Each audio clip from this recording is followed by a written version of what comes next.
3 mois après avoir pris le contrôle du centre de tri de la Chine, la société Via a de bonnes nouvelles. On est passé de 30 de matières non désirées, des choses qui ne vont pas dans ces ballots-là, à 8-10 Des ballots de papier 3 fois moins contaminés, mais que l'on continue d'exporter en grande majorité. Je dirais qu'il y a à peu près 20 du papier mélangé qui est vendu localement, puis la balance est exportée vers l'Asie.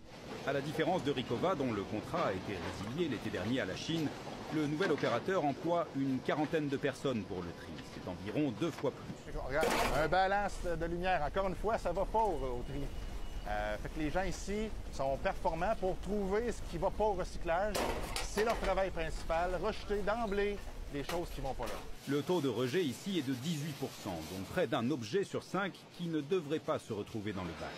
L'essentiel de ce qui est recyclé ensuite, c'est le papier, puis le carton et le verre, le plastique et enfin le métal. Ça devrait, je l'espère, redonner confiance aux Montréalais dans le recyclage hebdomadaire.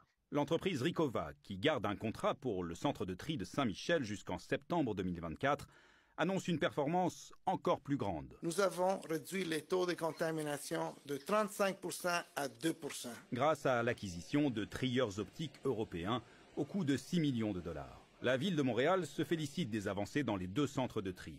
Mais elle tient à demander une caractérisation externe qui validera la performance, car le taux de 2% est le fruit d'une caractérisation faite à l'interne par Ricova. L'entreprise, qui trie le recyclage de toute la partie est de l'île de Montréal, assure qu'elle a un taux de rejet aussi bas que 8%, ce qui voudrait dire que les Montréalais trient moins bien à l'ouest. De là à dire qu'il y a une différence de 10% à Montréal, même sur l'île entre l'est et l'ouest, j'avoue que là, j'ai mis une certaine réserve. Sans mettre en doute la bonne foi de l'opérateur, il demande